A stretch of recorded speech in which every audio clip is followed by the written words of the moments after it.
तो चलिए स्टार्ट करते हैं क्लास 11 के लिए नेक्स्ट यूनिट जो रहने वाली है यूनिट नंबर 6, जिसका नाम है टेस्ट, मेजरमेंट और evaluation. Complete one shot video होने वाला है, डिटेल में एक चीजों को समझेंगे सो दैट क्लास 11 में आप लोग मैक्सिमम मार्क्स स्कोर कर पाओ।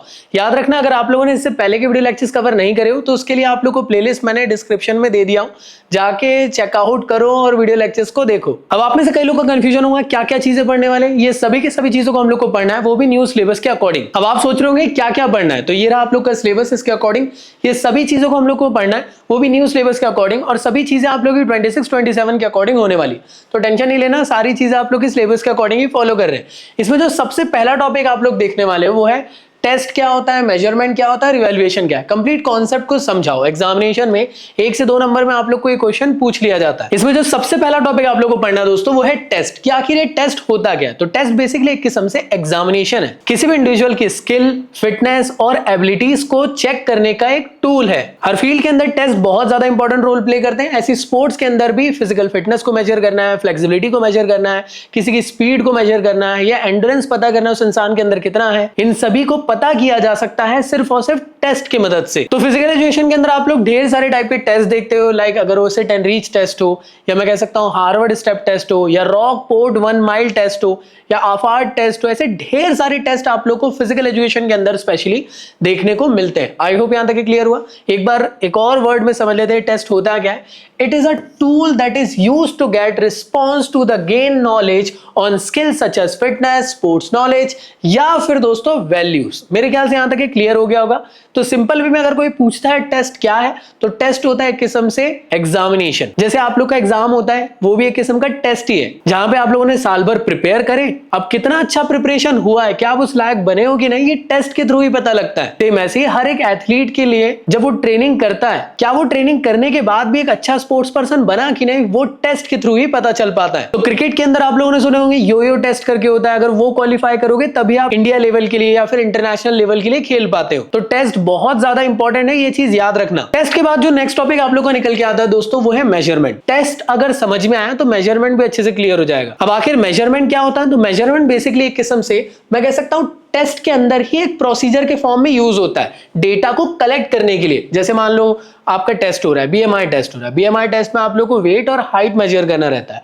तो यहां पे जो डेटा कलेक्ट कर रहे हैं उस स्पेसिफिक टेस्ट को कंडक्ट करने के लिए वो कहलाएगा दोस्तों मेजरमेंट। तो मेजरमेंट क्या है, it is a process of test, जैसे मैंने भी आपको समझाया, and technique that is used to collect information और data regarding the level of fitness और स्किल ऑफ एन इंडिविजुअल। तो मेजरमेंट क्या है, किस्म की क्वांटिटेटिव प्रोसेस होती है दोस्तों। इस चीज के बारे में आपको पता होना चाहिए। तो याद रखना, डिफरेंट टाइप के मेजरमेंट्स आप लोग को लेने पड़ते हैं डिफरेंट कैटेगरी के टेस्ट के लिए। लाइक आपको अपनी बॉडी के अंदर के फैट परसेंटेज को पता करना है तो सोमैटो टेस्ट आप लोग करोगे, उसके लिए मेजरमेंट डिफरेंट होंगे। बीएमआई के लिए डिफरेंट टेस्ट आप लोग को करना है। हार्वर्ड स्टेप टेस्ट के लिए डिफरेंट मेजरमेंट्स आप लोग को करने। तो मेरे ख्याल से तुम लोग को यहां तक क्लियर हो चुका होगा कि टेस्ट के बाद जो मेजरमेंट ये क्या है। इसमें आप लोग टेस्ट के लिए जो फिटनेस, एबिलिटी और परफॉर्मेंस के नंबर को जो मेजर कर रहे हो ना दोस्तों, ये सभी की सभी चीजें कहलाती है मेजरमेंट। मेरे ख्याल से यहां तक कि मेजरमेंट क्लियर हो गया होगा। अब लास्ट होता है दोस्तों वो है इवैल्यूएशन। क्या चीज है दोस्तों, इवैल्यूएशन क्या होता है, जैसे रिजल्ट डेट जब रहती है ना आपकी, आपने एग्जाम देकर आ गए,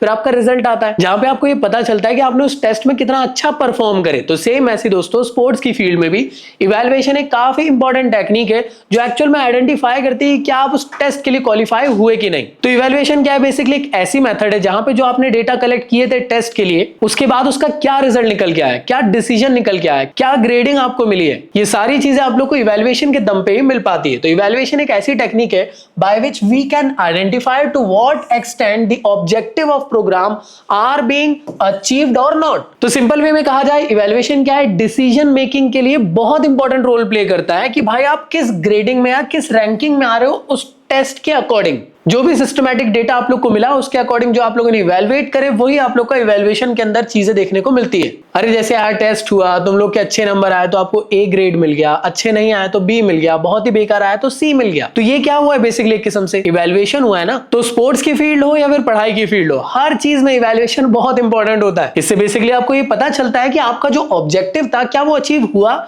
या फिर नहीं। तो मेरे ख्याल से तीनों की तीनों डेफिनेशन बहुत अच्छे से आप लोग को क्लियर हो गई होगी। और आई होप आप लोग इसको एग्जामिनेशन में लिख कर भी आ पाओगे। वही चीज यहाँ पे लिखी हुई है, इवैल्यूएशन क्या है? In this process of evaluation information from the previous monitoring process is used to understand the way in which the project और प्रोग्राम हैज डेवलप्ड और stimulated change. I hope clear है।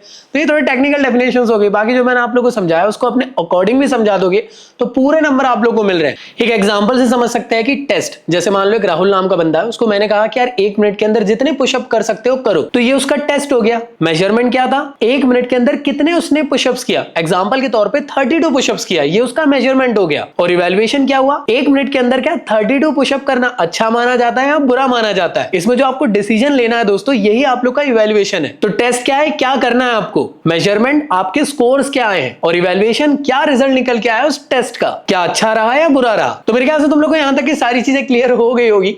और देखो जो मैंने आपको समझाया इसको अपने अकॉर्डिंग लिख कर आओगे पूरे नंबर मिलेंगे। बट क्या होता है ना, डिफरेंट बुक्स के अंदर डिफरेंट टाइप की डेफिनेशंस आप लोगों को और भी दी रहती है, क्योंकि डिफरेंट ऑथर ने डिफाइन किए डिफरेंट टाइप से डेफिनेशंस को, टेस्ट, इवैल्यूएशन और साथ ही साथ मेजरमेंट की। तो ऐसे डिफरेंट स्कॉलर्स है दोस्तों जिन्होंने डिफरेंट टाइप से डेफिनेशंस दिखाए आप लोग को। अगर आपको लगता है तो एक बार इसको आप लोग देख सकते हो, अगर आपको लगे तो उसको वीडियो को पॉज करके एक बार रीड कर लो। ये सभी चीजें वही है जो अभी मैंने आपको एक्सप्लेन किया हूं, तो आपको ज्यादा लोड नहीं लेना है। ऐसा नहीं सोचना है कि एकदम आउट ऑफ कॉन्टेक्स्ट कुछ चीज हम पढ़ रहे हैं, तो ऐसा टाइप का कंफ्यूजन ना हो, इसलिए मैंने आप लोग के लिए लेकर आया हूं फिजिकल एजुकेशन की one of the best class 11 की बुक, जिसमें आप लोग को मिलते हैं chapter wise, topic wise solve paper दोस्तों, प्रीवियस ईयर के 10 साल के क्वेश्चन पेपर्स जो आपके स्कूल के टीचर्स आपसे एग्जामिनेशन में पूछ सकते हैं। वो सारी चीज आप लोग को इसके अंदर मिल जाएगी जो आपके एग्जामिनेशन में आपको 100 मार्क्स दिलाने के लिए सफिशिएंट है। और याद रखना 5 सब्जेक्ट में से एक ऐसा सब्जेक्ट है जो आपको आसानी से 100 मार्क्स दिला सकता है। कैसे? कंप्लीट वीडियो को देखो और घर पे बैठकर क्वेश्चन की प्रैक्टिस करो। देखो वीडियो तो हर कोई देख रहा है, लेकिन घर पे बैठ के अगर क्वेश्चंस लगा लोगे तो जो बाकी लोग जितने नंबर लेकर आ रहे हो उससे बेटर मार्क्स आप लोग स्कोर कर सकते हो। तो इसके अंदर वो सभी चीजें आप लोग को मिल जाएगी जो आपके एग्जामिनेशन में आप लोग को मैक्सिमम मार्क्स दिलाने के लिए सफिशिएंट है। माइंड मैप्स, नोट्स, आंसर की, टॉपर की शीट, सब कुछ आप लोग को मिल रहा है, इंक्लूडिंग सैंपल पेपर भी, जिसके थ्रू आप लोग को लास्ट मोमेंट की प्रिपरेशन के लिए बहुत हेल्प होगी। तो डिस्काउंट लिंक डिस्क्रिप्शन में दे दिया हूं, अभी जाओ ऑर्डर करो और अपनी प्रिपरेशन को धमाकेदार बनाओ। जैसे अभी हम लोगों ने टेस्ट के बारे में पढ़े थे दोस्तों, टेस्ट को हम लोगों ने अच्छे से समझे। अब जानते हैं कि टेस्ट के टाइप्स कौन से होते हैं। तो एग्जामिनेशन में आप लोग को 4 टेस्ट पूछ सकता है दोस्तों, diagnostic test, formative test, benchmark test और लास्ट होता है दोस्तों समराइज टेस्ट। तो ये इनको एक एक करके समझने की कोशिश करते हैं। सबसे पहले समझने की कोशिश करते हैं कि आखिर ये डायग्नोस्टिक टेस्ट क्या होता है। तो दोस्तों ये एक किस्म का प्रिलिमिनरी टेस्ट के तौर पे माना जाता है। अब यहाँ पे जो डायग्नोस्टिक में जो डायग्नोस वर्ड है ये क्या डिफाइन करता है? What a student know and does not know, मतलब क्या? जैसे मान लो आप लोग स्कूल में आए हो, अभी क्लास 10 में एंटर करे हो, आपको कोई नया टॉपिक पढ़ाया जा रहा है और पढ़ाने से पहले टीचर आपसे पूछते हैं ना कि भाई बताओ लाइट के बारे में आप क्या जानते हो। तो एक ऐसा टाइप का टेस्ट आपके स्कूल के टीचर आपसे ले रहे हैं जिसमें वो आपसे पूछना चाह रहे हैं कि क्या आपके पास उस चीज का नॉलेज है या नहीं है। इसके थ्रू हम ये आइडेंटिफाई कर पाते हैं कि स्टूडेंट्स की वीकनेस और स्ट्रेंथ क्या है। तो ये किस्म का प्रिलिमिनरी टेस्ट होता है, किसी भी नई चीज को समझने से पहले इस टेस्ट को लिया जाता है। तो वही चीज दोस्तों आप लोग को यहाँ पे भी लिखी हुई अगर आप पढ़ रहे होंगे। डायग्नोस्टिक टेस्टिंग क्या है? typically happen at the starting of new phase of education, like when student will start learning a new unit. I hope clear है। और इस टेस्ट के अंदर वो चीजें आप लोग से पूछी जाती है जो अपकमिंग, मैं कह सकता हूं, लेसन्स में आप लोग को पढ़ाया जाने वाला है। अब ये क्यों किया जा रहा है? इससे ना हेल्प मिलती है टीचर्स को डायग्नोस करने के लिए कि यार आपको कितनी ज्यादा मतलब एक किस्म से मेहनत करनी पड़ेगी उस स्टूडेंट को समझाने के लिए उस टॉपिक को। अब मान लो कोई टॉपिक पहले से स्टूडेंट को एटलीस्ट थोड़ा बहुत आइडिया है, तो कम मेहनत लगेगी, जल्दी वो समझ जाएगा। अब सामने वाले को कुछ नॉलेज ही नहीं उस चीज के बारे में, तब आप लोग को पूरी चीजों से बेसिक से समझानी पड़ेगी। तो ये जो डायग्नोस्टिक टेस्ट है सिर्फ और सिर्फ टीचर्स के लिए ही नहीं, पेरेंट्स के लिए भी बहुत ज्यादा हेल्पफुल रहता है, जिससे कि वो ये समझ पाते हैं कि उनके जो बच्चे हैं वो कितना अच्छी चीजों को समझ रहे हैं, क्या क्या उनको नॉलेज पहले से है और क्या नहीं है उन्हें नॉलेज, जो आपको नॉलेज देना है उन्हें फिर बाद में। जो उनकी स्ट्रेंथ और वीकनेसेस, अगर ये चीज हमें पता चल गई तो हम उनको बहुत अच्छे तरीके से गाइड कर सकते हैं लाइफ के लिए। अब दोस्तों नेक्स्ट जो टेस्ट है दोस्तों, इसका नाम है फॉर्मेटिव टेस्ट। इसके बारे में भी आप सभी लोग जानते होंगे। ये एक ऐसे टाइप का टेस्ट होता है कि जैसे मैं आप लोगों को कोई चीज समझा रहा हूं, फिर मैंने आप में से किसी से पूछ लिया कि यार बताओ जो मैंने अभी आपको समझाया इसमें आपको क्या क्या समझ में आया, या मैंने कोई टॉपिक आपसे पूछ लिया जो अभी समझाया था उसकी मीनिंग क्या है। ये टेस्ट तब किया जा रहा है जब मैं कोई चीज आपको पढ़ा रहा हूं। और इस टेस्ट को करने का पर्पस क्या हुआ? इसका पर्पस ये हुआ कि जो मैं आप लोग को समझा रहा हूं क्लास के दौरान, क्या आपको वो चीजें समझ आ रही है कि नहीं, उसको चेक करने के लिए फॉर्मेटिव टेस्ट किए जाते हैं। तो ऐसे टाइप के टेस्ट को क्या कहा जाता है दोस्तों? फॉर्मेटिव टेस्ट कहा जाता है। और ये कब किए जाते हैं? लर्निंग के दौरान किए जाते हैं। It is used throughout a lecture and design to give student the opportunity to demonstrate that they have understand the material. I hope clear है। मतलब मैं अगर उनसे पूछूंगा तो तभी मुझे पता चलेगा ना कि उनको चीजें समझ में आ रही है कि नहीं आ रही है। और अगर मैं ये चीजें पूछूंगा और मुझे पता चलेगा कि यार सामने वाले को समझ आ रहा है या नहीं आ रहा है, तो मैं उसके लिए हेल्प कर पाऊंगा इतने अच्छे तरीके से जिससे कि उसकी प्रोग्रेस हो पाएगी। आई होप क्लियर हुआ। फॉर्मेटिव टेस्ट के बारे में एक चीज याद रखना दोस्तों कि स्कूल नॉर्मली ना इस टाइप का जो होम रिपोर्ट है कि यार फॉर्मेटिव टेस्ट में जो चीजें पूछी गई बनी नहीं बनी, इसके बारे में रिपोर्ट घर तक नहीं पहुंचाते। लेकिन हाँ, ये टीचिंग के लिए या लर्निंग के लिए काफी इंपॉर्टेंट टेस्ट होता है जिसके थ्रू जो स्पेशली जो एजुकेटर है वो ये समझ पाता है कि यार सामने वाले को जो मैं समझा रहा हूं क्या उसे समझ में आ रहा है कि नहीं। जैसे आपको आ रहा है कि नहीं प्लीज बताना कमेंट बॉक्स में। ये एक किस्म से फॉर्मेटिव टेस्ट हुआ। आई होप क्लियर है। अब बात करते हैं नेक्स्ट, वो है बेंचमार्क टेस्ट। चलिए जानते हैं क्या होता है। जैसे मैंने आप लोगों को कंप्लीट लेक्चर पढ़ा दिया, उसके बाद मैंने कहा कि यार बुक ओपन करना है आप लोग को और इसके अंदर का आप लोग को सेल्फ असेसमेंट पेपर नंबर 6 को सॉल्व कर लेना। तो ये टेस्ट जो कहलाएगा इसे हम लोग कहते हैं बेंचमार्क टेस्ट, जो कि एक लेसन या फिर एक लेक्चर खत्म होने के बाद लिया जाने वाले टेस्ट को कहा जाता है benchmark test. I hope clear है कि स्टूडेंट ने कितना ज्यादा मास्टरी कर पाया है उस चीज के बारे में जो उसे समझाया गया। तो जो मैंने भी आप लोग को समझाया वही चीज यहां पे लिखी हुई है कि एक ऐसे टाइप का टेस्ट है जो कि मतलब लेसन खत्म होने के बाद लिया जाता है, ये एग्जामिन करने के लिए कि क्या उनको जो चीज समझाई गई है क्या वो अच्छे से समझ में आई है कि नहीं। और इस चीज का फीडबैक पेरेंट्स तक के भी पहुंचाया जाता है कि यार क्या उनके बच्चे नॉलेज को ग्रैस्प कर पा रहे हैं कि नहीं, क्या स्किल्स को सीख पा रहे हैं कि नहीं।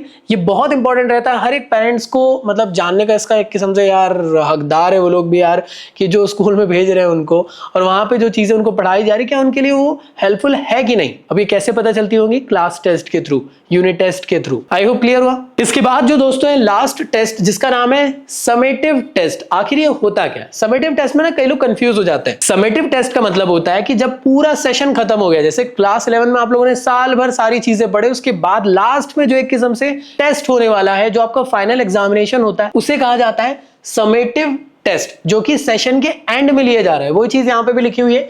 ऐसे टाइप का टेस्ट है जो कि एंड ऑफ द सेशन या एंड ऑफ द ईयर में या फिर एंड ऑफ द कोर्स के टाइम पे लिया जाता है, ये चेक करने के लिए कि यार जो स्टूडेंट है उसने कितनी चीजों को अच्छे तरीके से समझ पाया कि नहीं समझ पाया। हाँ, मैं ये कह सकता हूं कि ये लगभग बेंचमार्क टेस्ट जैसे आप लोग को देखने को मिल रहा है। लेकिन बेंचमार्क टेस्ट ना हर एक टॉपिक कंप्लीट होने या चैप्टर्स कंप्लीट होने के बाद हो रहा है, जैसे यूनिट टेस्ट होता है या क्लास टेस्ट होता है। लेकिन समेटिव टेस्ट ये है कि एंटायर सेशन या एंटायर कोर्स कंप्लीट होने के बाद ये कराया जाता है आप लोग के लिए। इससे हमें ये पता चलता है कि साल भर बच्चे ने कितना अच्छा परफॉर्म किया है और क्या ग्रेडिंग उसकी निकल के आई है साल भर के परफॉर्मेंस के बेसिस पे। तो ये किस्म से ओवरऑल इवैल्यूएट करने के लिए काफी इंपॉर्टेंट टेस्ट होता है। तो तीनों मेरे ख्याल से क्लियर हो गए। एक बार जल्दी से समराइज कर लेते हैं। डायग्नोस टेस्ट, कोई भी टॉपिक को शुरू होने से पहले मैं आपसे पूछ रहा हूं कि क्या क्या इस चीज के बारे में आप जानते हो। अब बात करें फॉर्मेटिव टेस्ट की, तो जैसे मैं आपको जो चीज समझा रहा हूं क्लास के दौरान, उस बीच में क्वेश्चंस पूछ रहा हूं, चेक करने की कोशिश कर रहा हूं कि क्या आपको चीजें समझ में आ रही है कि नहीं। बेंचमार्क टेस्ट मतलब एक चैप्टर कंप्लीट हो गया, उसके बाद मैंने आपसे टेस्ट ले लिया चेक करने के लिए कि क्या पूरा चैप्टर आपको अच्छे से समझ में आया कि नहीं। और समेटिव टेस्ट जब एंटायर सेशन आपको पढ़ाया उसके बाद मैंने लास्ट में टेस्ट लिया कि जो मैंने साल भर आपको पढ़ाया था उसके अकॉर्डिंग आपने कितना अच्छा परफॉर्म करे। तो यहां से मेरे ख्याल आप लोग को सभी की सभी चीजें बहुत अच्छे से और ईमानदारी से समझ में आ गई होगी। तो चलिए स्टार्ट करते हैं नेक्स्ट टॉपिक जो रहने वाला है टेस्ट एडमिनिस्ट्रेशन फिजिकल एजुकेशन में क्या होता है। देखो, अगर आप लोग फिजिकल फिटनेस अचीव करना चाहते हो, ठीक है,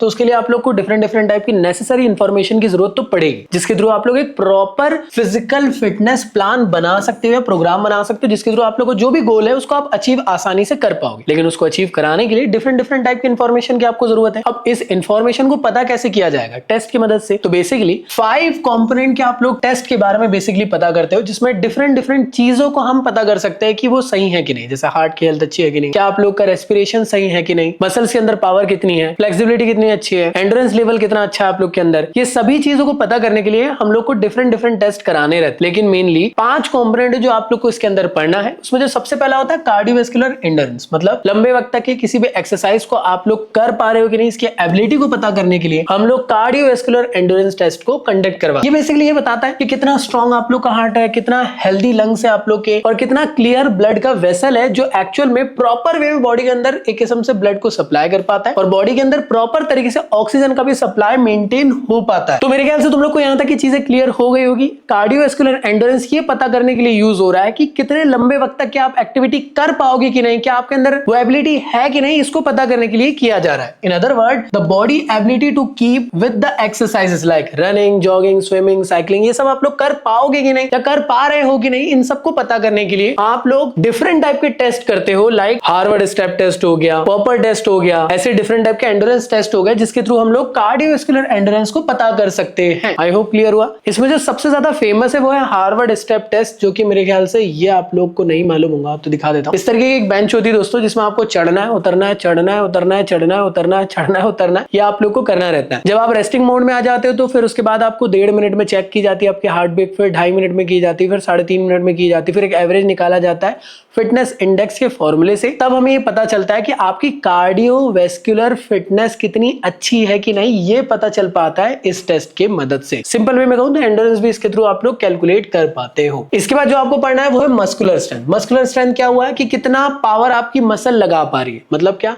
कितना फोर्स एक्चुअल में आपके मसल्स के थ्रू लग सकता है, उसको समझाने का काम मस्कुलर स्ट्रेंथ करती है। सिंपल वे में कहूं कितना भारी ऑब्जेक्ट को आप कैरी कर पा रहे हो, लिफ्ट कर पा रहे हो, ये मस्कुलर स्ट्रेंथ की मदद से आप पता कर सकते हो। और मस्कुलर स्ट्रेंथ को पता करने के लिए वेरियस टाइप के टेस्ट किए जाते हैं। इसमें जो सबसे फेमस टेस्ट है वो क्या है, पार्शियल पुशअप्स या फिर कंप्लीट पुशअप्स या एडवांस पुशअप्स या फिर वेट लिफ्टिंग। और आप लोग इसके अलावा और भी डिफरेंट टाइप के टेस्ट कर सकते हो इस टेस्ट को पता करने के लिए, लाइक बाइसेप कर्ल्स भी आप कर सकते हो मस्कुलर स्ट्रेंथ को पता करने के लिए। तो पुशअप्स के बारे में तो पता होगा, ये जो आप लोग को देखने को मिल रहा है ना, ये पुशअप्स है दोस्तों, ये एडवांस पुशअप्स है जो वुमेन लोग करती है, जहां पे नी को वो लोग टिका देती है, लेकिन जो मेन लोग रहते हैं वो लोग ना नी को टच नहीं करते, उन लोग की बॉडी पूरी स्ट्रेट आप लोग को देखने को मिलती है। इसके थ्रू मस्कुलर स्ट्रेंथ पता होती है। मस्कुलर स्ट्रेंथ तो क्लियर हो गया, अब होता है कौन, मस्कुलर एंड्योरेंस। अगर आपको मस्कुलर एंड्योरेंस पता करना है, पहली चीज तो ये मस्कुलर एंड्योरेंस क्या है, मसल्स कितने देर तक के कोई भी फोर्स को एक्सर्ट कर सकती है। मान लो आपने बेबी को गोदी में उठाया और बोले कि यार अब मैं सीढ़ी चढ़ के आपको सीधे ऊपर तक ले जाऊंगा, तो बेबी को उठाते टाइम तो स्ट्रेंथ लगा लिए, लेकिन कंटिन्यूअसली 2 मिनट तक के सीढ़ियों को चढ़ना भी है, तो उसके लिए आप लोग को उसको लिफ्ट करके फिर चलना है आगे, मतलब लंबे वक्त तक की एक्टिविटी भी करना है स्ट्रेंथ लगाने के साथ। तब इस दौरान आप लोग को पता चलेगा आपकी मस्कुलर एंड्योरेंस के बारे में। बिना थके आप लोग कितनी देर तक के मसल से फोर्स को एक्सर्ट कर सकते हो, वो है मस्कुलर एंड्योरेंस। इसको पता करने के लिए आप लोग को क्या करना है, सबसे बेस्ट एग्जांपल होता है पुल अप्स और पुशअप्स, जहां पे रिपीटेटिव पॉइंट ऑफ व्यू से आप लोग एक्सरसाइजेस करते रहते हो। इससे आपको आइडिया लग जाता है कि आपकी मसल्स पावर तो है, लेकिन कितने देर तक की वो रिटेन कर पा रही है पावर को, ये पता चल पाता है इन टेस्ट की मदद से। अब बात करते हैं फ्लेक्सिबिलिटी की। तो फ्लेक्सिबिलिटी क्या है, एक ऐसे टाइप की एबिलिटी है जहां पे आपको ये पता चलता है कि आपके जॉइंट्स कितने ज्यादा हेल्दी है, कितना रेंज ऑफ मूवमेंट है आपकी बॉडी का, ये बताने का काम फ्लेक्सिबिलिटी करती है। अब रेंज ऑफ मूवमेंट कितना ज्यादा बेटर है, इसको पता करने के लिए आप लोग वी टेस्ट मेथड करते हो, फ्लोर टच टेस्ट करते हो, टो टचिंग टेस्ट करते हो, जिसके थ्रू आप लोग फ्लेक्सिबिलिटी को पता कर सकते हो। नेक्स्ट कंपोनेंट दोस्तों वो है आप लोग का बॉडी का कंपोजिशन। क्या आप मोटे हो, दुबले हो, पतले हो, बॉडी के अंदर कितना परसेंटेज ऑफ फैट डिपॉजिट है या नहीं है, इन सब को बताने का काम कौन करता है, बीएमआई करता है। इसके थ्रू हम लोग को क्या पता चल रहा है दोस्तों, कि आप अंडरवेट हो, ओवरवेट हो या हेल्दी वेट कैटेगरी के अंदर आते हो। इसको पता करने के लिए सबसे फेमस मेथड है दोस्तों वो है बीएमआई मेथड। इसके थ्रू आप लोग ये पता कर सकते हो कि आप लोग का बॉडी कंपोजिशन कैसा है, और बहुत इजी होता है बीएमआई। इसमें आप लोग को बस हाइट और वेट पता होना चाहिए। इसके थ्रू आप लोग बीएमआई का एक छोटा सा फॉर्मूला लगाते हो, जिसके थ्रू आप लोग को आइडिया लग जाता है कि आप किस कैटेगरी के अंदर आते हो। तो जैसे हम लोगों ने फ्लेक्सिबिलिटी को पता करने के लिए अभी मैंने बात करी थी ना, तो इसके लिए सिट एंड रीच टेस्ट होता है कुछ इस तरीके से। यहाँ पे स्केल लगी रहती है दोस्तों, ठीक है, और आपको अपनी नी को एकदम सीधा रखना है और बॉडी को जितना ज्यादा हो सकता है आगे की तरफ लेकर जाना, झटके नहीं देना, जर्क नहीं देना, बॉडी जितना आगे जा सकती खुद से उतना आप लोग को आगे जाना है। फिर उस चीज को स्कोर कर लिया जाएगा और बता दिया जाएगा फिजिकल फिटनेस अच्छी है कि नहीं है। तो यहाँ तक मेरे ख्याल से आप लोग को सभी की सभी चीजें क्लियर हो गई होगी। अब बात कर लेते हैं क्या क्या इंपॉर्टेंस होते हैं टेस्ट के, मेजरमेंट के और इवैल्यूएशन की। बहुत बेसिक और इजी पीजी टॉपिक है। क्या है मतलब क्या क्या क्यों किस लिए इंपॉर्टेंट है, तो यार बहुत ही बेसिक सी बात है। सबसे पहली चीज यार आप लोग क्लासिफाई कर सकते हो स्पोर्ट्स पर्सन को, स्पेशली उसकी कैपेसिटी के दम पे, कि यार वो किस कैपेबल का है, किस लेवल का फिजिकल फिटनेस है, या आप लोग को टेस्ट, मेजरमेंट और इवैल्यूएशन के दम पे पता चल सकता है।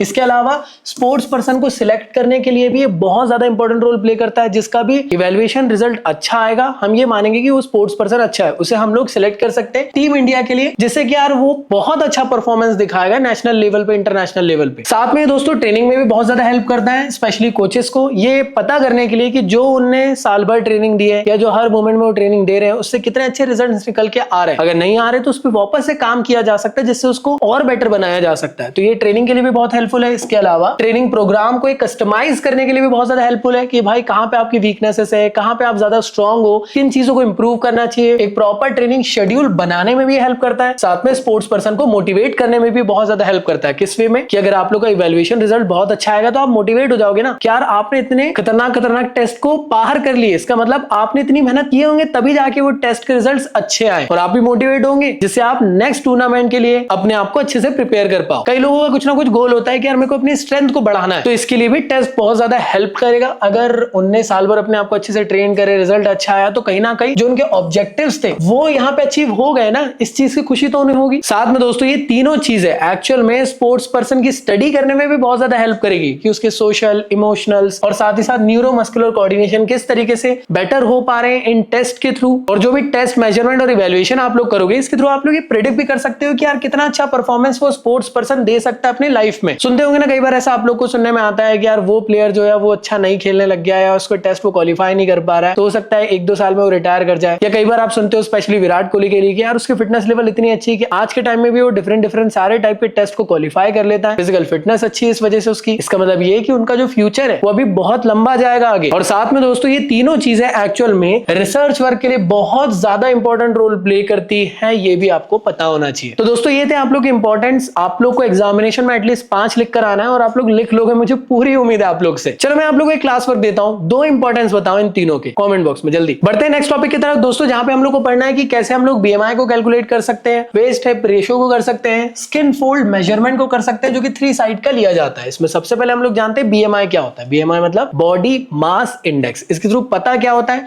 आप लोग पता कर सकते हो बॉडी के कंपोजिशन को, कि आप लोग मोटे हो, दुबले हो, पतले हो, किस टाइप के हो, किस कैटेगरी के अंदर आते हो, अंडर वेट हो, नॉर्मल वेट हो या ओवर वेट हो या ओबेसिटी के कैटेगरी के अंदर क्यों ना आ रहे। बीएमआई बेसिकली हेल्प कर रहा है आप लोग को फिट बनाने के लिए। अगर आपको ये पता चल जाएगा तो आप लोग उसमें मतलब ध्यान दोगे, अपने आप को इंप्रूव करने में फोकस करोगे। बहुत बेसिक सा टेस्ट होता है जहां पे आप लोग को हाइट और वेट की जरूरत पड़ती है, इससे ज्यादा कुछ भी नहीं। हाइट जो भी आप मेजर करोगे दोस्तों वो आप लोग को मीटर में करना है, और जो वेट आप लोग मेजर करोगे दोस्तों वो केजी में करिएगा। अब जैसे आप लोग को हाइट और वेट मेजर हो जाता है, उसके बाद आप लोग को बीएमआई के इस फॉर्मूले पर रख देना है, BMI which is equal to weight, जो कि आपको केजी में रखना है, अपॉन हाइट का स्क्वायर कर देना है। लेकिन हाइट यहाँ पे मीटर में होनी चाहिए। जो भी स्कोर आप लोग का यहाँ पे निकल के आता है, ठीक है, उसके अकॉर्डिंग आप यहाँ चेक करोगे कि अगर आपका स्कोर 18.5 से कम आया मतलब आप अंडर वेट में हो, 18.5 से लेकर 24.9 के बीच में आया मतलब नॉर्मल वेट, जिसको हम लोग हेल्दी वेट कहते हैं, उस कैटेगरी में हो। इसके अलावा 25 से लेकर 29.9 आया, इसका मतलब आप ओवर वेट में हो, मतलब हेल्दी से थोड़े ज्यादा। और अगर 30 के अबव आता है तो ये माना जाता है कि आप ओबेसिटी के कैटेगरी के अंदर। भैया ओबेसिटी, एक्सट्रीम ओबेसिटी, ओबेसिटी 1, 2, 3 ऐसा भी देखने को मिलता है, इतना मत देखना,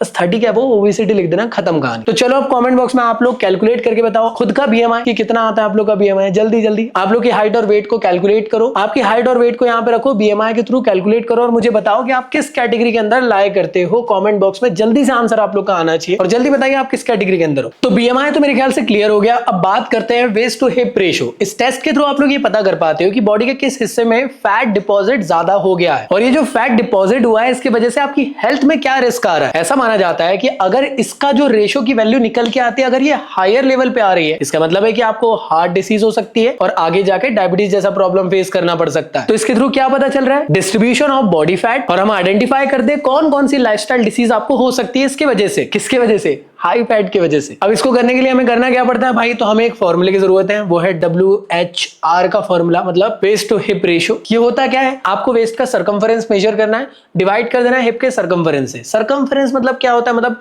ये कमर है तो कमर का पूरा टेप यहां से लेकर यहां तक क्या आपको करना है, ठीक है। जैसे आप देख पा रहे हो ये रहा आप लोग की कमर। कमर का सबसे पहले आप लोग को सरकमफरेंस ले लेना, पीछे से ले जाना, आगे तक के लेकर आना, पूरा मेजर करना। इसके अलावा हाँ एक और चीज याद रखना, जहां पे कमर मेजर हो रही है वो सबसे नैरोएस्ट पॉइंट होना चाहिए आपकी बॉडी के अंदर, ठीक है ना, वो वाली जगह पे आप लोग को अपनी कमर को मेजर करना है। इसके अलावा हिप वाला रीजन, जहां पे सबसे ज्यादा वाइड आप लोग को रीजन देखने को मिलने वाला है, उसका सरकमफरेंस आप लोग को मेजर करना है। जो वैल्यू आप लोग की निकल के आती है कमर की और आपकी हिप की, उसको डिवाइड करना है। जो वैल्यू आपकी निकल के आती है उस पे चेक करना है कि आप किस रिस्क कैटेगरी के अंदर आ रहे हो। जैसे वुमेन हो आप तो सीधी बात है, अगर 0.8 या उससे बिलो आ रहा है मतलब लो कैटेगरी में हो, ज्यादा प्रॉब्लम नहीं है। अगर 0.81 से लेकर 0.85 के बीच में आ रहे हो मतलब मॉडरेट है, ध्यान देना चाहिए आपको थोड़ा बहुत। और अगर आप लोग का 0.85 या उससे ज्यादा आप लोग को देखने को मिल रहा है तो आप लोग के अंदर हेल्थ रिस्क की कैटेगरी ज्यादा हो चुकी है, आपको बहुत ज्यादा ध्यान देना चाहिए, अदरवाइज आप लोग को डायबिटीज या फिर हार्ट डिसीज जैसा प्रॉब्लम हो सकता है। मेल की कैटेगरी के अंदर बात करी जाए दोस्तों तो 0.95 से बिलो अगर आ रहा है तो लो कैटेगरी माना जाएगा, 0.96 से लेकर 1 आ रहा है मतलब मॉडरेट माना जाएगा, 1 या 1 से अबव आ रहा है मतलब आप लोग हाई हेल्थ रिस्क के अंदर आ रहे हैं। तो ये चीज पता होना चाहिए, काफी ज्यादा इंपॉर्टेंट एग्जामिनेशन में कई बार आप लोगों से पूछा जाता है, तो ये सभी की सभी चीजें मालूम होनी चाहिए। अब इसके थ्रू हम लोग क्या क्या पता कर पा रहे थे, याद करो। हेल्थ प्रॉब्लम कौन कौन सी हो सकती है इसको हम पता कर सकते हैं, like diabetes, cardiovascular disorder, cancer जैसी प्रॉब्लम को भी पता किया जा सकता है। तो इसको ध्यान देना जरूरी है और जल्दी से इसको ठीक करना जरूरी है, और स्पेशली अपने फैट परसेंटेज को रिड्यूस करना जरूरी है, जिससे कि जो ये चार्ट है ना इसके अकॉर्डिंग आपकी वैल्यू इस कैटेगरी में आ पाए, ठीक है ना। तो अगर आप चाहो तो इसको भी चेक कर सकते हो, आप खुद भी देख सकते हो। बताइए जरा आपका वेस्ट टू हिप रेशियो की वैल्यू क्या निकल के आती है, कमेंट बॉक्स में बताएं। नेक्स्ट आप लोग का जो टेस्ट है दोस्तों ये है स्किन फोल्ड टेस्ट, जो कि 3 साइड पे मेजर किया जाता है। अब आप में से कई लोगों को ना कंफ्यूजन होता है कि ये जो स्किन फोल्ड टेस्ट है ये क्या करता है। बेसिकली डबल लेयर के फॉर्म में चेक करने का काम करता है कि बॉडी के अंदर कितना ज्यादा फैट डिपॉजिट है। तो कर क्या रहा है, ये बॉडी के अंदर कितना फैट परसेंटेज उसको पता करने का काम कर रहा है, जिसमें आप लोग स्किन और स्किन के नीचे वाली जो फैट की लेयर है उसकी थिकनेस को मेजर करके आप लोग पता करते हो कि बॉडी के अंदर फैट परसेंटेज कितना है। सिंपल वे में कहूं कि आपकी बॉडी का कंपोजिशन क्या है दोस्तों, उसको बताने का काम भी ये करता है। साथ में दोस्तों ये बॉडी के कंपोजिशन को इवेल्युएट करने में भी हेल्प करता है। अब इस टेस्ट के अंदर आप लोग को किस इक्विपमेंट की जरूरत पड़ती है दोस्तों, तो इसमें जो इक्विपमेंट की जरूरत पड़ती है वो है स्किन फोल्ड कैलिपर। ये बहुत ज्यादा इंपॉर्टेंट रोल प्ले करता है इस पूरे टेस्ट के लिए। इसके अलावा जो आज के टाइम में जो मोस्ट रिलायबल कैलिपर्स माने जाते हैं वो है हार्पटन कैलिपर, लेंज कैलिपर, और साथ में आज के टाइम पे यूज होता है लाफेड स्किन फोल्ड कैलिपर। अब इसकी प्रोसीजर क्या होती है, कैसे इसको आपको परफॉर्म करना है, तो इसके लिए मैं आपको पहले फोटो दिखा देता हूं। इस तरीके का वो एक कैलिपर रहता है, ये रहा स्किन फोल्ड कैलिपर दोस्तों। आप चाहो तो स्किन फोल्ड कैलिपर भी लिख दोगे तो नाम पूरा नंबर मिल जाएंगे, टेंशन नहीं लेना इक्विपमेंट में। तो 3 टाइप लिखने की जरूरत नहीं है। तो इसमें करना क्या रहता है, आपको कैसे इसको करना है, तो जो भी पर्सन का आप लोग मैं कह सकता हूं बॉडी फैट परसेंटेज कैलकुलेट कर रहे हो, सबसे पहले उसको रिलैक्स खड़ा कर दो। इसके बाद आपको थंब या 4 फिंगर लेकर स्किन और स्किन के नीचे की जो लेयर है उसको पकड़ना है, पकड़ना मतलब पिंच करना है। इसके बाद आप लोग को जो ये स्किन फोल्ड कैलिपर है उसको आपको उस पिंच से लगभग 0.5 सेंटीमीटर नीचे आप लोग को लगाना पड़ता है। फिर आप लोग को इस कैलिपर के प्रेशर को रिलीज करना है। रिलीज करने के 2 सेकंड बाद आप लोग इसकी रीडिंग ले लोगे। अभी जो रीडिंग ली जा रही है 3 जगह की लेने वाले हैं आप लोग, सेम ऐसे ही आप लोग को पिंच करना है, फिर वहां पे कैलिपर लगाना है, 2 सेकंड तक के रखना है, फिर नोट डाउन करना है आपको रीडिंग। तो सबसे पहले आप लोग को मैन है तो चेस्ट वाले एरिया में, फिर एब्डोमिनल के एरिया में, और इस जगह पे थाई के एरिया में आप लोग को करना रहता है। अगर वुमेन की अगर बात करी जाए दोस्तों तो ट्राइसेप के एरिया में, कमर वाले एरिया में और थाई वाले एरिया में आप लोग को ये चीज को मेजर करना पड़ता है। तो इससे आखिर आपको क्या पता चल रहा है, बॉडी का कंपोजिशन कितना है, बॉडी के अंदर फैट परसेंटेज कितना डिपॉजिट है, स्पेशली स्किन के अंदर भी। अब नेक्स्ट टॉपिक की बात करते हैं दोस्तों, जिसमें आप लोग को पढ़ना है सोमैटोटाइप क्या होता है। सोमैटोटाइप के अंदर भी बेसिकली 3 टाइप पढ़ना है। वो कौन कौन से, एंडोमॉर्फ क्या है, मेसोमॉर्फ क्या है और एक्टोमॉर्फ क्या चीज होता है। सबसे पहले ये समझ लेते हैं कि जो सोमैटोटाइप है ये वर्ड कहलाता क्या है। बेसिकली आपको ये समझाने का काम करता है कि ह्यूमन बॉडी का शेप किस टाइप का है, आपकी फिजिक किस टाइप की, उसको एक्सप्लेन करने का काम सोमैटोटाइप करता है। तो बेसिकली सोमैटोटाइप मतलब बॉडी के जो टाइप है सोमैटोटाइप के अकॉर्डिंग, वो भी किसने दिए हैं, शेल्डॉन जी ने दिए हैं। उसके अकॉर्डिंग कहा गया 3 टाइप होते हैं बॉडी के। सबसे पहला होता है दोस्तों आप लोग का एक्सट्रीम एंडोमॉर्फ, दूसरा होता है एक्सट्रीम मेसोमॉर्फ, फिर तीसरा होता है एक्सट्रीम मेसोमॉर्फ के बाद एक्टोमॉर्फ। अब एक्सट्रीम नहीं भी यूज कर रहे हो तो चलेगा, एंडोमॉर्फ, मेसोमॉर्फ और एक्टोमॉर्फ भी बोल सकते हो। तो चलिए इसको एक काम करते हैं, प्रॉपर इस चार्ट से समझने की कोशिश करते हैं, फोटो से भी आप लोगों को क्लियर हो जाएगा। सबसे पहले बात कर रहे हैं एंडोमॉर्फ के बारे में। एंडोमॉर्फ मतलब मोटा मोटी समझो मोटे लोग, जिनकी हिप जो है बहुत ज्यादा वाइड होती है, शोल्डर जो है काफी ज्यादा नैरो होते हैं, जिस तरीके से आप लोग को देखने को मिल रहा है। इसके अलावा इनका जो बॉडी शेप है वो पियर शेप लाइक आप लोग को देखने को मिलता है। बहुत ज्यादा बॉडी के अंदर फैट डिपॉजिट हो जाता है, स्पेशली अपर आर्म और थाइज वाले एरिया में। अगर आप इनकी बॉडी को टच करोगे तो बहुत ज्यादा सॉफ्ट सॉफ्ट फील होगा आपको। साथ में याद रखना ये मोटे तो है, कहां से, थाई से और मैं कह सकता हूं अपर आर्म वाले एरिया से, लेकिन इनके जो रिस्ट है और एंकल है बहुत ही स्लिम आप लोग को देखने को मिलते हैं। इसमें एक चीज बहुत इंपॉर्टेंट जो एग्जाम में पूछता है कि सोमैटोटाइप रेटिंग क्या है इनकी, वो है 711, ये याद रखना है आपको। इसके बाद आती है दोस्तों वो है मेसोमॉर्फ, जो कि आज के टाइम में one of the best good physique के तौर पे मानी जाती है। इसमें ब्रॉड शोल्डर आपको देखने को मिलेंगे, नैरो हिप आप लोग को देखने को मिलेगा, मैं ये कह सकता हूं उसको हम लोग वेज्ड शेप के फॉर्म में मानते हैं। लार्ज इसमें आपको हेड देखने को मिलता है, मस्कुलर बॉडी आप लोग को देखने को मिलती है, स्ट्रॉन्ग फोर आर्म्स रहेंगे, थाइज भी आप लोग के बहुत ज्यादा स्ट्रॉन्ग रहेंगे और कम अमाउंट में बॉडी फैट रहेगा, ठीक है। तब कहा जाता है सोमैटोटाइप रेटिंग इसकी क्या, 171। याद रखना इसकी 711 है, इसकी 171 है। इसके बाद बात करते हैं दोस्तों वो है एक्टोमॉर्फ के बारे में। मतलब यहाँ पे जो बॉडी स्ट्रक्चर है वो अंडरवेट टाइप, एकदम दुबला केटीएम बॉय टाइप, जहां पे आपके जो शोल्डर है और हिप दोनों ही नैरो आपको देखने को मिलेंगे। फेस बहुत ही ज्यादा थिन रहेगा और फोरआर्म बहुत ही ऐसा चौड़ा दिखेगा आप लोग को गीगा चैट की तरह। इसके अलावा दोस्तों जो चेस्ट है आप लोग का वो भी बहुत नैरो रहेगा।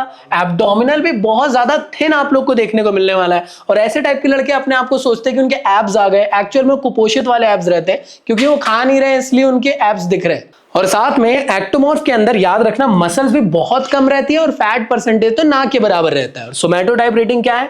117। याद रखना यहाँ पे क्या है? 711, यहाँ पे 171 और यहाँ पे 117। तो ये तीनों टाइप मेरे ख्याल से क्लियर हो गए होंगे। और डायग्राम जरूर आप लोग एग्जामिनेशन में बना के आना। जो भी चीजें मैंने भी आप लोग को समझाया दोस्तों, उन सब के बारे में आप लोग को प्रॉपरली यहाँ पे भी लिखा हुआ है। ये सभी की सभी चीजें आप लोग को मेरे नोट्स के अंदर भी मिल जाएगी, तो टेंशन नहीं लेना। यही चीजें मैंने भी आप लोग को डिटेल में एक्सप्लेन किया हूं, तो टेंशन ना ले। अब बात करते दोस्तों जो नेक्स्ट टॉपिक है हमारा उसके बारे में, वो है आप लोग का measurement of health related fitness. तो एक एक करके देखते हैं उसको भी कि इसके अंदर आप लोगों को क्या क्या पढ़ना है। सबसे पहले जो इसके अंदर आप लोग को पढ़ना है दोस्तों वो है एंथ्रोपोमेट्रिक मेजरमेंट। इस मेजरमेंट के अंदर आप लोग हाइट, वेट, आर्म की लेंथ, लेग की लेंथ, आपकी कमर की सरकमफेरेंस, स्किन फोल्ड, ये सब कुछ मेजर करते हो, वो भी डिफरेंट बॉडी पार्ट का। ये क्यों किया जा रहा है दोस्तों? इसके थ्रू हम लोग क्या पता करना चाह रहे हैं? Basically it is used for understanding the human physical variation. और इसके थ्रू हम जानते हैं फिजिकल और साइकोलॉजिकल ट्राइट्स। आप लोगों को काफी ज्यादा कंफ्यूजन हो रहा होगा कि आखिर ये है क्या किया जा रहा है इसके अंदर। तो इसके थ्रू आप लोग बॉडी के फिजिकल डायमेंशन को एक किस्म से समझने का काम करते हो। इसके अंदर आप लोग बॉडी के फिजिकल डायमेंशन को मेजर करते हो, या मैं कहूं तो बॉडी के कंपोजिशन को मेजर करते हो, ताकि फिजिकल फिटनेस का असेसमेंट किया जा सके। बेसिकली इसके अंदर आप लोग क्या क्या मेजर करने वाले दोस्तों? तो आप लोग हाइट मेजर करोगे। हाइट कैसे मेजर करोगे यार? आप जानते हो हाइट मेजर करने का इस तरीके का डिवाइस रहता है। नॉर्मली इसमें आप लोग को हाइट मेजर करना है और वैल्यू को नोट डाउन करना है। इसके बाद आप लोग को वेट मेजर करना है दोस्तों। वेट मेजर कैसे किया जाता है? वेट मशीन के थ्रू नॉर्मली वेट मेजर कर लेना है। इसके बाद आप लोग को आर्म की लेंथ को मेजर करना है दोस्तों। कहां से? From shoulder to the tip of the little finger तक के। मतलब कहां? देखो कुछ इस तरीके से, यहां से एकदम ये लिटिल फिंगर जो है ना, यहां तक के आप लोग को मेजर करना है आप लोग को। इसके बाद आप लोग को अपर आर्म की लेंथ को मेजर करना है। ये अपर आर्म की लेंथ कैसे मेजर हो सकती है? इसके लिए आप लोगों को ना सबसे पहले अपने मतलब हाथ को 90 डिग्री में कर दो। जैसे मैंने अभी 90 डिग्री में कर लिया ना, जैसे आप लोग को फोटो दिखाऊं तो ये अभी हाथ जो है 90 डिग्री में आप लोग को देखने को मिल रहा है। तो ये जो शोल्डर वाला रीजन है, यहां से लेकर जो आपका एल्बो तक का एरिया आ रहा है, इसे कहते हैं हम लोग अपर आर्म लेंथ। इसको आप लोग को मेजर करना है। इसके बाद जो लेग लेंथ है, इसको आप लोग को पता करना है। इसके लिए आप लोग यहां से मतलब हिप वाले रीजन से लेकर पैर के नीचे तक के आप लोग को इसको मेजर करना रहता है। तो ये सभी मेजरमेंट करने के बाद फिजिकल फिटनेस का असेसमेंट किया जाता है। अब आप बोलोगे कि भैया ये क्यों इतना ज्यादा इंपॉर्टेंट है? सबसे पहले तो बॉडी के कंपोजिशन को इवैल्यूएट करने के लिए हेल्प कर रहा है। कई सारे डिफरेंट स्पोर्ट्स, कई सारे ऐसे गेम्स एंड स्पोर्ट्स रहते हैं जिसमें आइडल बॉडी वेट या बॉडी शेप चाहिए रहता है, तो उसको पता करने के लिए हेल्प कर रहा है। फिजिकल ग्रोथ और डेवलपमेंट को मॉनिटर करने के लिए हेल्प कर रहा है। और कौन से स्पोर्ट्स के लिए कौन सा सुटेबल प्लेयर रहेगा उसके सिलेक्शन के लिए बहुत ज्यादा हेल्पफुल रोल प्ले करता है। तो याद रखना दोस्तों, ये मेजरमेंट है। कई लोग बोलेंगे कि भैया मेजरमेंट ले लिए, जो मेजरमेंट लेना था इसके बाद क्या करना है? अरे भाई, ये मेजरमेंट की एक टेक्निक है जिसके थ्रू फिजिकल फिटनेस का असेसमेंट करने में हेल्प मिलती है। तो ये मत सोचना कि ये ले लिए मेजरमेंट फिर क्या करना है। ये कोई टेस्ट नहीं है, ये मेजरमेंट है। तो आई होप तुम लोग को यहां तक की चीजें क्लियर हुई। तो ये सारी चीजें जो भी मैंने आप लोग को पढ़ाया हूं, इसको पढ़ाने के बाद आपको ईमानदारी से क्वेश्चंस की प्रैक्टिस करनी है। और स्पेशली आप लोग को करना है सेल्फ असेसमेंट पेपर, जिसके थ्रू आप लोग को ये आइडिया लग जाएगा कि जो भी आपने वीडियो के अंदर आज पढ़े हो उसमें आपको कितना समझ में आया और कितना इवैल्यूएशन आप लोग का अच्छा निकल के आया है। तो इसको जरूर सॉल्व कर लेना दोस्तों। इसके अंदर one of the most important questions मैंने ऐड ऑन कर दिया हूं। बाकी ये बुक आप लोग की बहुत हेल्प करेगी क्लास 11 के लिए। ऐसी बुक जो कि आज तक की फिजिकल एजुकेशन में किसी ने नहीं बनाई है, वो मैंने आप लोग के लिए लेकर आया हूं, सो दैट क्लास 11 में आपके स्कूल के टीचर कोई भी टाइप का क्वेश्चन पूछ ले, सब इसके अंदर आपको मिल जाएगा विद आंसर के साथ। बाकी दोस्तों नोट्स के लिंक भी आपको डिस्क्रिप्शन में गिवन है। ये प्रीमियम नोट्स है, ये रिवीजन के लिए बहुत हेल्प करेंगे आपके। लिंक डिस्क्रिप्शन में गिवन है। एप्लीकेशन या वेबसाइट से जाके इसको डाउनलोड कर सकते हो। आगे दोस्तों वीडियो कैसा लगा मुझे कमेंट बॉक्स में जरूर बताना। और साथ में अगर आप फिजिक्स पढ़ते हो दोस्तों, फिजिक्स पढ़ने में कंफ्यूजन आ रहा है, तो टेंशन ना लो। जकी सौदागर फिजिक्स नाम का मेरा एक यूट्यूब चैनल है, उसको भी सब्सक्राइब कर लेना। क्लास 11 एंड 12 के प्यारा कंटेंट यहाँ पे अपलोड होता रहता है। साथ में मुझे इंस्टा पे फॉलो अप कर लेना। एजुकेशनल रील्स मैं आप लोग के लिए बनाता रहता हूँ, जो आपके लिए बहुत ज्यादा हेल्पफुल होती है। बाकी कैसा लगा वीडियो मुझे कमेंट बॉक्स में बताएं। मिलता हूँ नेक्स्ट वीडियो में, जब तक के लिए गुड बाय।